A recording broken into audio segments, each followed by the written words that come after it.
ሳለች ይሉናል ሲያስፈራሩን ነው በንግግር ካፈረሷትማ 60 ዓመት አድርገዋል ኢትዮጵያ የተዋቀረችበት መንገድ ምትፈርስ አይደለች ኢትዮጵያን በቅጡ ላወቃት የኢትዮጵያን ሕዝብ አያስፈራሩት ኢትዮጵያ ትፈርስብሃለች በሃይማኖት መተው በዘር መተው ልትበተንብህ ነው አይበሉት እነሱ ያመጡት እሳት ደግሞ ከማንም በላይ የምንጎዳው ደግሞ ህዝቧና ወታደሮቹ ነው እንደዛ የሚሉ ሰዎች ምላጭ አይሰው ህዝቦችን አይጋፈጡ ስለዚህ አንድ መከላከያ እንዲኖርህ ከጎናቸው መሆን አለበት የኢትዮጵያ ህዝብ ሰላምህ እንዲታወክ አትፍቀድላቸው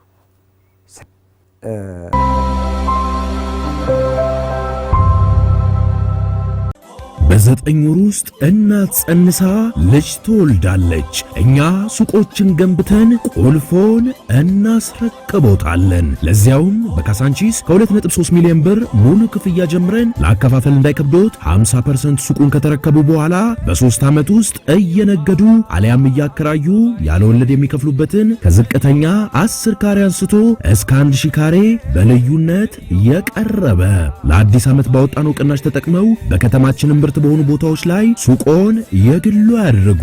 2018ን በኪራይ ሳይሆን በባለቤትነት ይቀበሉት። እስከ 30% የሚደርስ ልዩ ቅናሽ የሚያገለግለው ለ30 ቀድሞ ለሚመጡ ሰዎች ሲሆን ፈጥነው ከእድሉ ተጠቃሚ ይሁኑ። ለበለጠ መረጃ በ0912 18 65 68 ላይ ይደውሉ። ካቮድ ኮሜርሻል። መልካም አዲስ ዓመት። ጥቃት እየመከተ በሌላ በኩል ደግሞ ይሄንን ሪፎርም እየሰራ የነበረ የጸጥታ ኃይል ነው ያለው ኢትዮጵያ ውስጥ። ይሄ ኃይል ምንድነው እንደዚህ የሚዘምነው? ለምንድነው ይሄ ኃይል እንደዚህ ሪፎርም እየተደረገ ያለው የሚለው ግን አገሪቱ ስጋት ነው። ሁለተኛው በየጊዜው እየተቀያየረ እየመጣ ያለው የዓለም ሁኔታ አገራችን ላይ የሚያሳድረው ተጽዕኖ አለ። እነዚህን ሊመክት የሚችል የጸጥታ መዋቅር መገንባት መቻል አለበት ነው የመንግስት ሐሳብ። ይሄንን ይዘን እየሰራን ያለነው። ይሄንን ይዘን ስንሰራ ለአካባቢያችን ለመከታተልና ሁለተኛም እንደገና በተመሳሳይ የተለዋዋጭ የሆነውን ነገር ለመመከት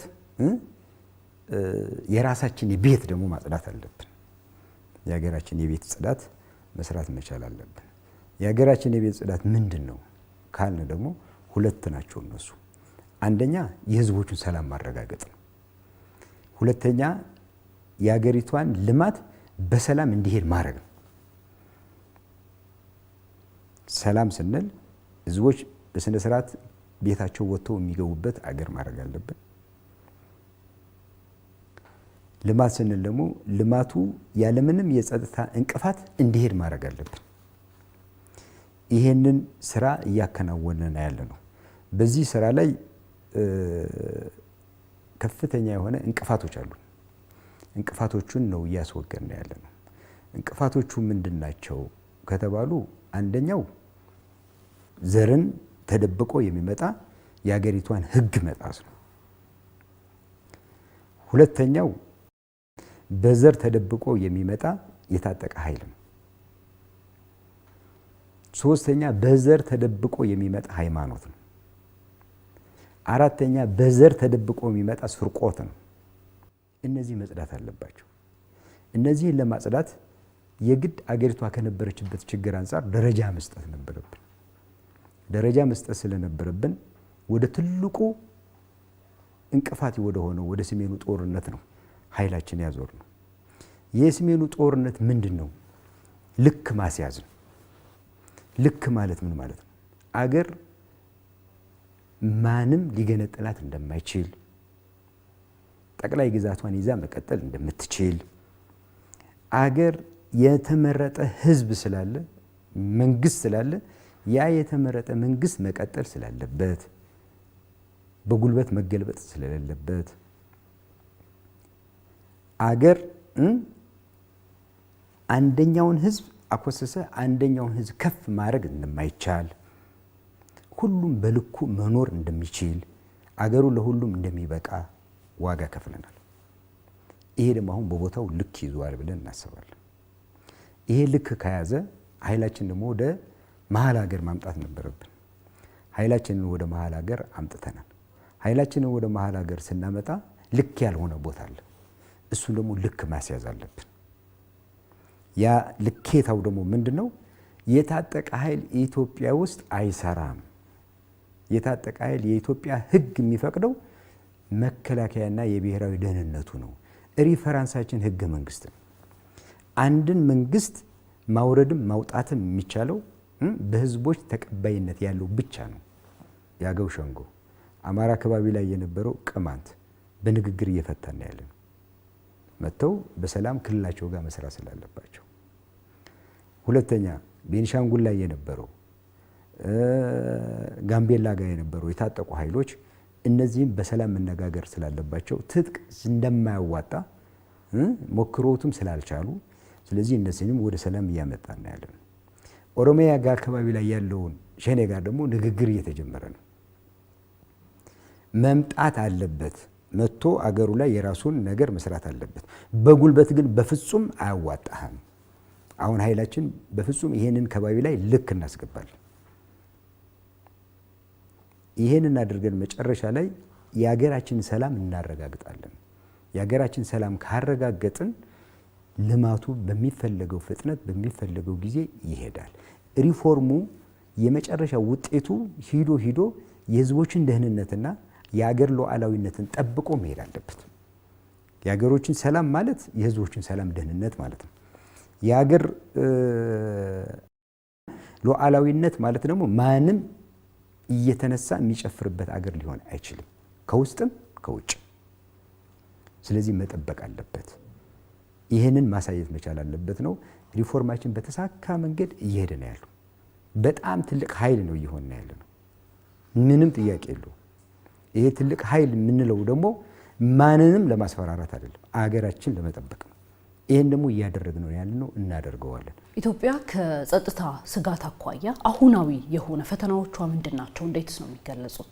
አሁን ላይ ያሉት ፈተናዎች ሁለት ናቸው። አንደኛው ፈተና ኢትዮጵያውያኖች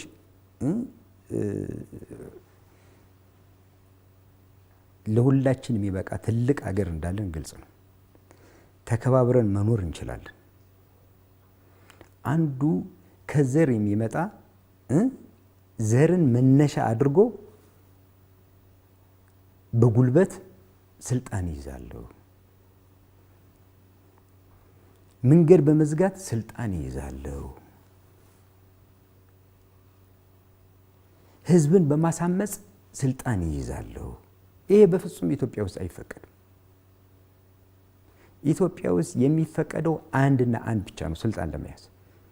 ስልጣን ለመያዝ የሚፈቀደው ደግሞ የኢትዮጵያ ህዝብ ይመራኛል ያለውን 11 ሰዓት ተሰልፎ እንደመረጠው ጊዜው ሲደርስ 11 ሰዓት ተሰልፎ ማውረድ ብቻ ነው እሱ። ከዚህ ውጭ ግን በፍጹም ኢትዮጵያ ውስጥ በጉልበት አይሆንም። ስልጣን በጉልበት አይገኝም። ትልቅ ሀገር ነው የያዝነው። ስርዓት አለው፣ ህግ አለው። በህግ መሰረት መሄድ መቻል አለበት። እነዚህን ስርዓት ለማስያዝ በሁለት መንገድ እንሄዳለን። አንደኛው ቅድም እንደገለጽኩት ሰላማዊ በሆነው መንገድ ወንድሞቻችን ስለሆኑ በሰላም ቁጭ ብለን የሀገራችን ችግር በጋራ ፈተተን መሄድ አለብን። በታጠቀ የኛ የወታደሮቹና የጸጥታ ኃይሉ ስራ ግን ፖለቲከኛው ጊዜ አግኝቶ በሰላም ቁጭ ብሎ ያገሩ ጉዳይ ላይ እንዲወያይ ሰላም መፍጠር አለብን። ሰላም ለማፍጠር ግን በዚህ ድርጅት በዚህ የታጠቀ ኃይል በዚህ አስፈራርቼ በዚህ እንደዚህ መጥቼ የሚባለው ነገር ግን አይሰራም። ይሄንን እንደማይሰራ በሰላም ማሳየት አለብን። የሚደራደር አካል አለ፣ ተደራድሮ አገሩ ላይ ቁጭ ብሎ አገሩ የሚመስለውን ሐሳብ የሚመስለውን ነገር በጠረጴዛ ዙሪያ ላይ መነጋገር መቻል አለበት። ይሄ ነገር አያዋጣኝም በጉልበት ነው የሚመጣ ካለ ደግሞ ከሰሜኑ ጦርነት መማር ካልቻለ በደንብ አድርገን እናስተምረዋለን። በጉልበት አይሆንም፣ አይፈቀድም። ስለማይፈቀድ ይሄ አይቻልም። ይሄ ለማንኛውም ነው፣ በአራቱም ማዕዘን ለሚነሳ የታጠቀ ኃይል አይቻልም። አሁን ላይ እንግዲህ በመንግስት ደረጃ በልዩ ኃይልን መልሶ የማደራጀት ስራዎች በተለያየ መልኩ የኢትዮጵያን የግዛት አንድነት ለማስጠበቅና አንድነቱ የጠናከረ እንዲሆን በሚል የመልሶ ኃይሉን የማደራጀት በየክልሉ ያሉ የልዩ ኃይሎችን የማደራጀት ስራዎች ተጀምረዋል እና ይህ ስራ ፕሮግራሙ ምንድነው? የነበረው ኃይል ዕጣ ፈንታ ምን ሊሆን ነው? ይህ የመልሶ ማደራጀት ስራ ሲከወን ማለት ነው። ከዛ ባሻገር ጀነራል አተገባበሩና የቁጥጥር ስርዓቱስ ምንድነው የሚመስለው? አሁን የጀመርነው ፕሮግራም አሁን የጀመርነው አይደለም። በአንድ ኢትዮጵያ እንዲያውቅልን የምንፈልገው በአገሪቷ የጸጥታ ኃይል እንዲገነባ የሚፈቅደው ህገ መንግስቱ በየክልሉ ያለው ልዩ ኃይል ሁሉም ልዩ ኃይል በሳይዙ ልክ አለው። በሌላ አነጋገር ሀገር በሚመስል ደረጃ 14 15 ሬንጀር አለው። አይቻልም። ይሄ እንዴት አድርገን እንጠቀምበት የሚል እንደዚሁ ዝም ብሎ በሞራን የተገባበት አይደለም። ለረጅም ጊዜ ጥናት ተደርጎበት ጥናቱ ምንድነው የሚያተኩረው የሚለው ነገር አንደኛ ይህ ኃይል ምንድነው ጥንካሬው የሚለው የክልሎች ልዩ ኃይሎች በሙሉ አንደኛ የክልላቸውን ጸጥታ ይጠብቁ ነበር። ሁለተኛ ከኛ ጋር ሆኖ አብረው ይሞቱ ነበር። ምንም ጥያቄ የለው። ከኛ ጋር አብረው ሞተዋል። ከኛ ጋር ህይወታቸውን አሳልፈዋል። ከኛ ጋር ቆስለዋል፣ ደምተዋል።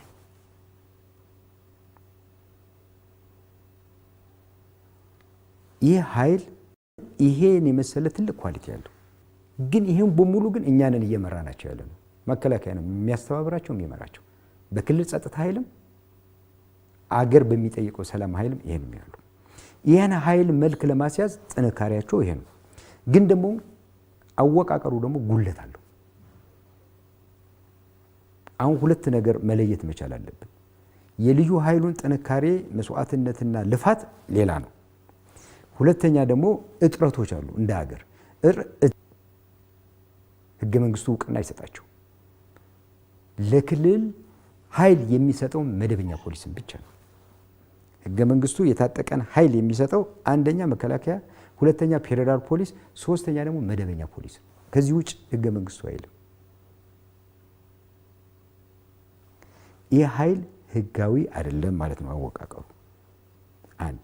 ስለዚህ ወደ ህጋዊ መስመሩ እንዲገባ እናደርገዋለን ነው።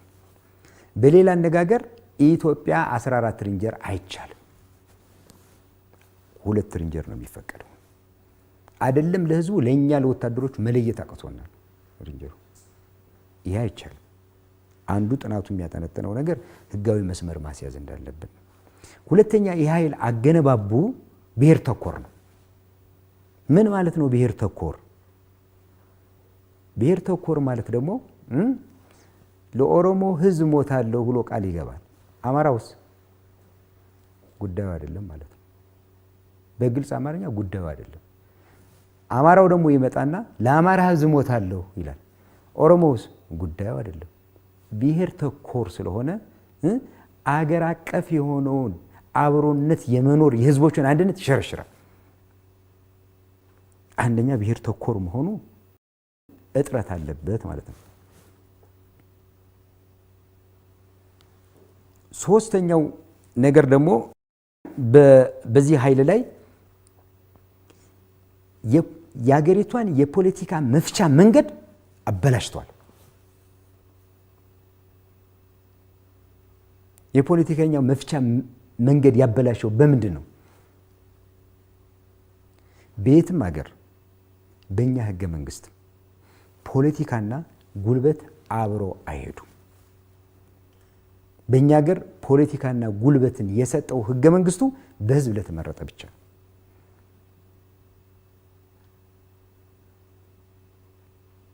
ስለዚህ ፖለቲከኛው በሀሳብ ማሸነፍ ሲያቀተው ሌላ በትራለው ማለት ነው። የታጠቀውን ኃይል ያነሳል። 3 ዓመት ሙሉ ጦርነት የቆየ ነው። ለምንድን ነው? ፖለቲከኛና ኃይል ተገናኘ። ትግራይ ላይ ፖለቲካውን ያዙ፣ ወታደር ፈጠሩ። ስለዚህ አርፈ ተቀመጥ ኢትዮጵያን እንበትናታለን፣ እንዲናረጋታለን ተዋል። የመፍቻ መንገዱን አበላሸው። የብሔራዊ ለአገር እና ለሁሉም ህዝቦች የሚሞተውን ኃይል መገዳደር ቻለ። ተገዳዳሪ ኃይል ተፈጠረ። አንተምተው ለማለት ጉልበት አለኝ ማለት ጀመረ። ይሄ በማናየ ነው 3 ዓመት ጦርነት የቆየ ነው በዚህ ነው። ስለዚህ ነው ጥናቱ ህገ መንግስቱ ወደሚለው ይሄ ጥናቱ ህዝቡም ሆነ በሌላም የተደረገው ይሄ ኃይል ልክ አይደለም ማለት ከጀመረ 3 ዓመት 4 ዓመት አድርጓል። ግን የትኛውን እናስቀድም ነው? ለምንድን ነው ታዲያ በጊዜው በሰዓቱ እንዲህ ያላረጋችሁት ከሆነ የነበረው ስርዓት ሌላ ችግር ስለነበረው ነው። አሁን ያለው ደግሞ ደረጃ ሰጠ። መጀመሪያ ይሄን ኃይል የኛ የራሳችን ኃይል ነው እንጠቀምበት። ሁለተኛ ትልቁን ኃይል ወደ ትክክለኛው ቦታው ልኬታው እናምጣው። ይሄኛው ኃይል ግን የአማራ፣ የኦሮሞ፣ የጋምቤላ፣ የቤኒሻንጉል፣ የሲዳሞ፣ የደቡብ ሶስቱም፣ የሶማሌ፣ የአፋር ሁሉም ልዩ ኃይል አለው። ይህ ኃይል ግን ቅድም እንዳልኩት ከኛ ጋር የሞተ የተሰዋ ነው። ይሄንን ኃይል እንደገና ሪፎርም እናርገው፣ ሪፎርም አድርገን እናደራጀው የሚል ውሳኔ ነው የተወሰነው። እንበትነው አላለም። ትጥቁን እናስፈታው አልተባለ። ሪፎርሙ ደግሞ እንዴት አድርገን ነው የምናደርገው? እንዳቅም ወስደን መከላከያ መግባት ያለበት መከላከያ እናስገባው። ፌደራል ፖሊስ የሚገባው ፌደራል ፖሊስ እናስገባው። መደበኛ ፖሊስ መሆን የሚፈልገው ደግሞ መደበኛ ፖሊስ እናርገው። ይሄ ምን ክፋት አለው? ህግ ማስያዝ ይሄ እኮ የክፋት ጉዳይ አይደለም። ይሄ እኮ የህገ መንግስቱ ጉዳይ ነው። ጊዜ የሰጠነውም ስላልደረስንበት ነው። ሌላ ችግር ስለነበረ ነው አገሩ።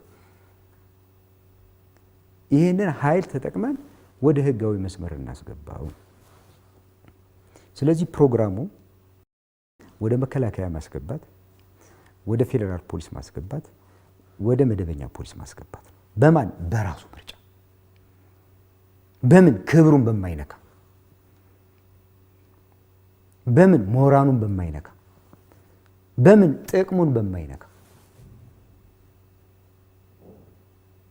ወደዚህ ኃይል እናስገባው። ይሄን የተያዘው ፕሮግራም ይሄን ይዘን አፈጻጸሙ ላይ ደግሞ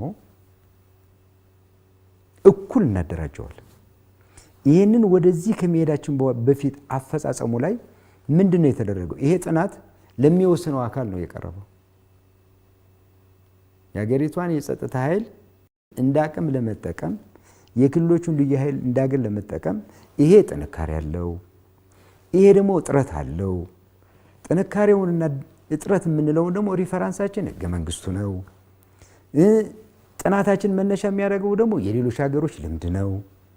ጥናቱ መነሻ የሚያደርገው ደግሞ እኛ ጋር የደረሰው ጠባሳ ነው ብለን ለሚወስነው አካል ሁሉም ክልሎች ባሉበት፣ የክልል አመራር ባሉበት፣ ሁሉም የመንግስት አመራር ባሉበት ጥናቱ ላይ ለረጅም ጊዜ ተወያይተው ወሰኑ።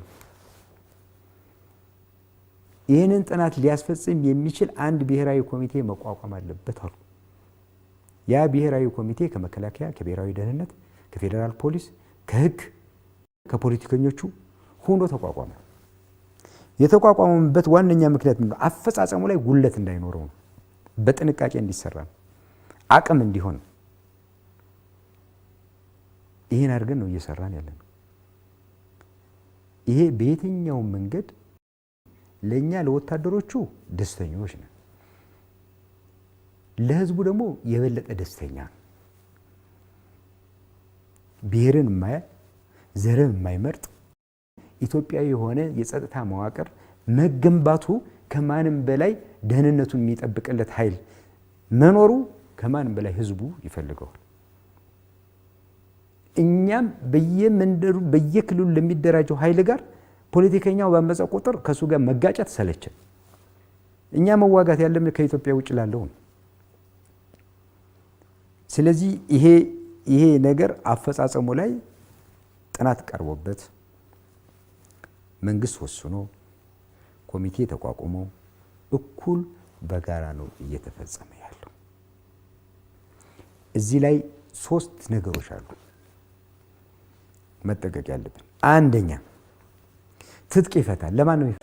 በ9 ወር ውስጥ እናት ጸንሳ ልጅ ትወልዳለች። እኛ ሱቆችን ገንብተን ቁልፎን እናስረክቦታለን። ለዚያውም በካሳንቺስ ከ2.3 ሚሊዮን ብር ሙሉ ክፍያ ጀምረን ለአከፋፈል እንዳይከብዶት 50% ሱቁን ከተረከቡ በኋላ በ3 ዓመት ውስጥ እየነገዱ አሊያም እያከራዩ ያለ ወለድ የሚከፍሉበትን ከዝቅተኛ 10 ካሬ አንስቶ እስከ 1000 ካሬ በልዩነት የቀረበ ለአዲስ ዓመት ባወጣነው ቅናሽ ተጠቅመው በከተማችን ምርት በሆኑ ቦታዎች ላይ ሱቆን የግሉ ያድርጉ።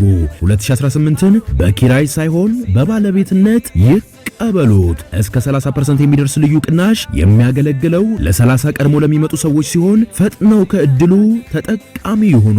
ለበለጠ መረጃ በ0912 18 65 68 ላይ ይደውሉ። ካቮድ ኮሜርሻል። መልካም አዲስ ዓመት።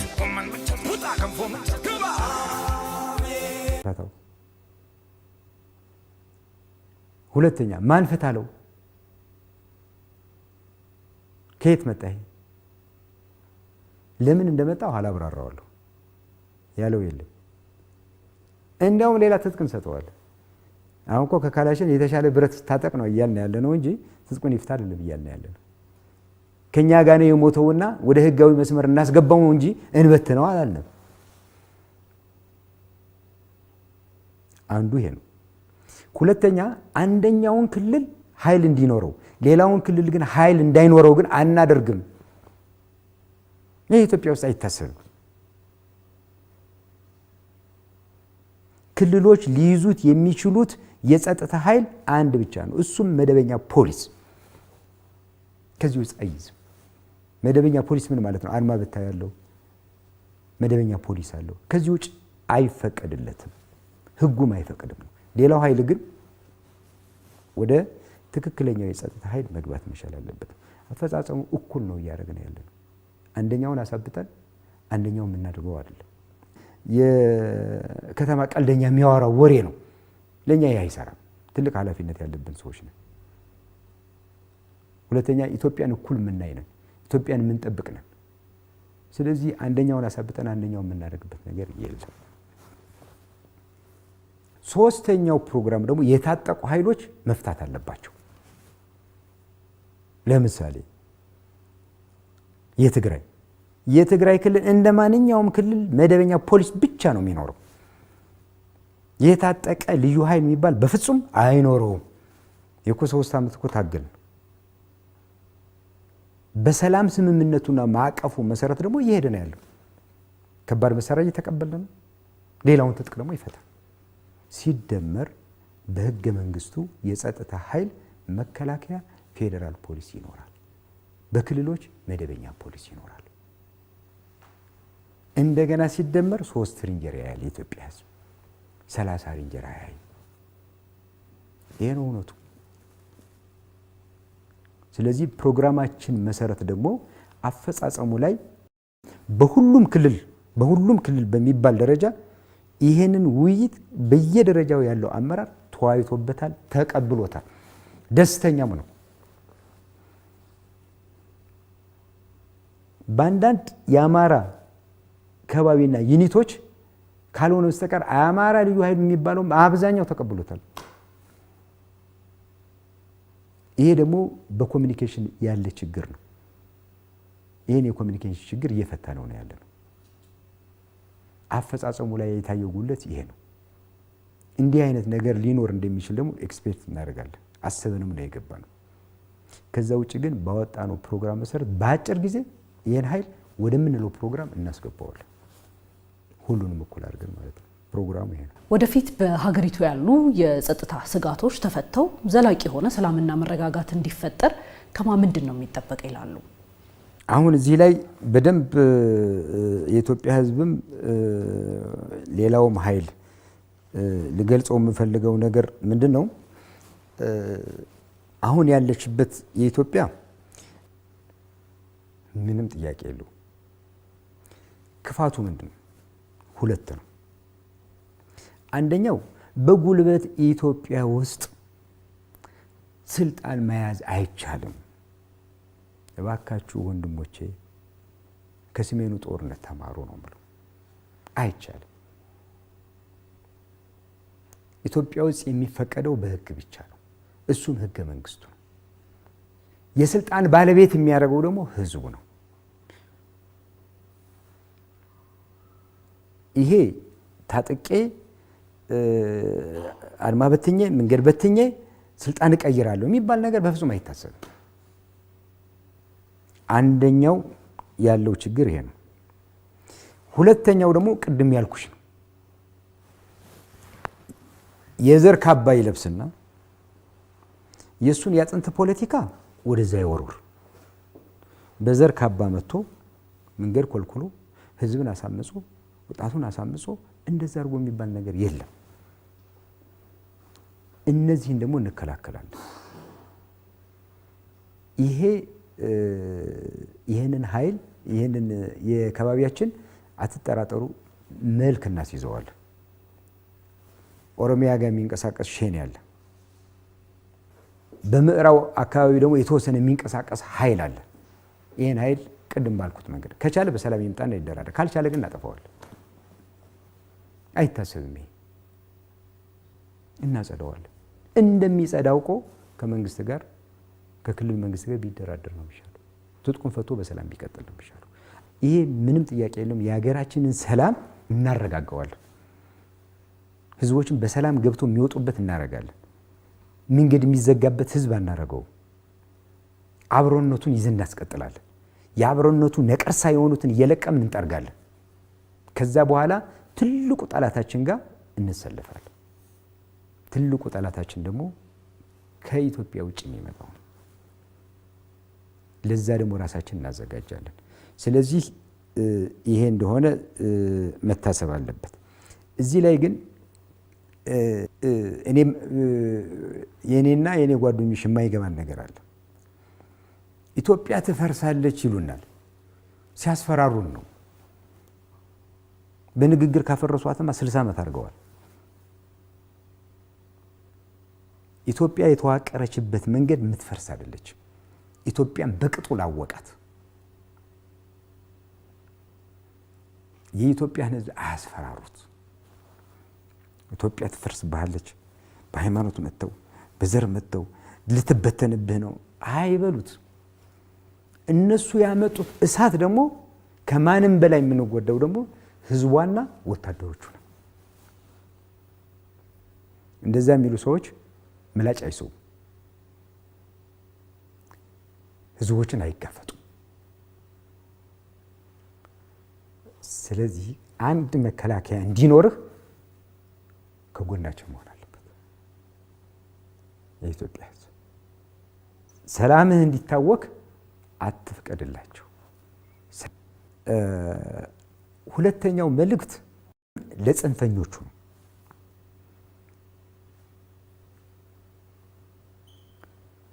አገር ውስጥም ሆናችሁ ከሀገር ውጭም ሆናችሁ በሰላም ለሚኖረው ህዝብ ማዘን አለባቸው። ሁሉም አማራጭ ኢትዮጵያ ውስጥ አለ። በጉልበት ነው የምትሉን፣ በአመጽ ነው የምንገለብጠው የምትሉን ግን ደም ከመክፈል ውጭ ሌላ ምንም የምታመጡት ነገር የለም። ለዚህ በጣም በጣም በጣም ዝግጁ የሆነ ኃይል አለ። ይሄ አያዋጣም። አንደኛ ነኝ፣ አንደኛ ህዝብ ነው ያስኩት። የኢትዮጵያ ውስጥ አንደኛ የሚባል ህዝብ የለም፣ ሁለተኛ የሚባል ህዝብም የለም። ማንም ከማንም አይበልጥም። እኩል የሚኖርባት ናት። እኩል የሚኖርባትን ኢትዮጵያ ደግሞ መጠበቅ ግዴታ አለብን። እኛ የተገመድንበት ገመድ ልዩ ነው።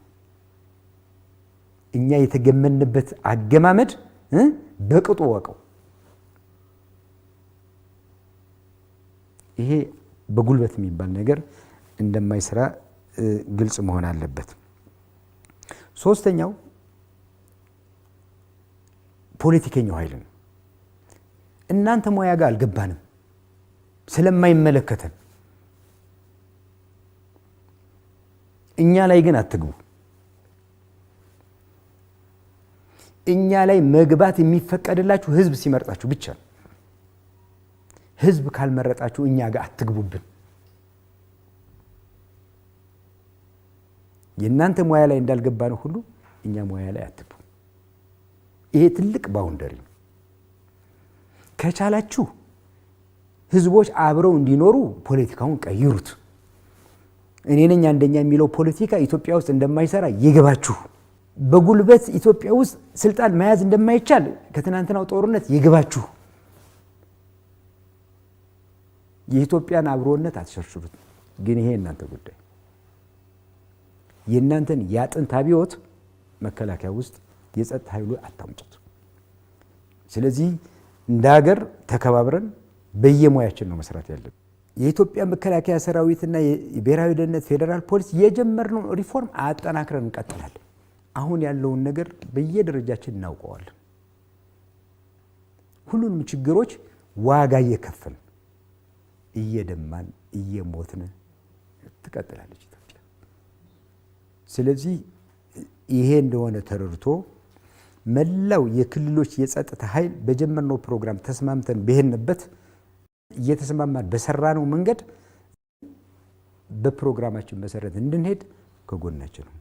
ህዝቡም ከጎናችን ሆኖ እንዲያግዘን ነው። በአንዳንድ ማህበራዊ ሚዲያዎች የአንዳንድ ፖለቲካና የወታደራዊ አመራሮች ላይ የሚነሱ አሉባልታዎች ወይም ደግሞ ስም የማጥፋት ዘመቻዎችን እንመለከታለን እና በተለይ ከእርሶ ጋር አያይዤ ለማንሳት የምፈልገው በተለይ ከአንድ ክልል ወይም ከአንድ ብሔር ጋር በማገናኘት ስሞትን ሲያነሱ እንመለከታለን እና በማህበራዊ ሚዲያው እዛ ላይ ምን ይላሉ? ምን ምላሽስ አሉት? እኔ ማለት የሚችለው እኔ ሰው ነኝ፣ አበባው እባላለሁ። ሲቀጥል ኢትዮጵያዊ ነኝ። ሲቀጥል ደግሞ የኢትዮጵያ ጀነራል ነኝ። ሲደመሪው ደግሞ ኢትዮጵያዊ ነኝ። እኔ እጄ ላይ የማስተዳድረው በአራቱም ማዕዘን የመጣ ከተለያየ ብሔር የመጣ ወታደር ነው። ያንዱ ልሆን አልችልም። የተገነባሁበትም ይሄ ነው፣ ያደኩበትም ይሄ ነው።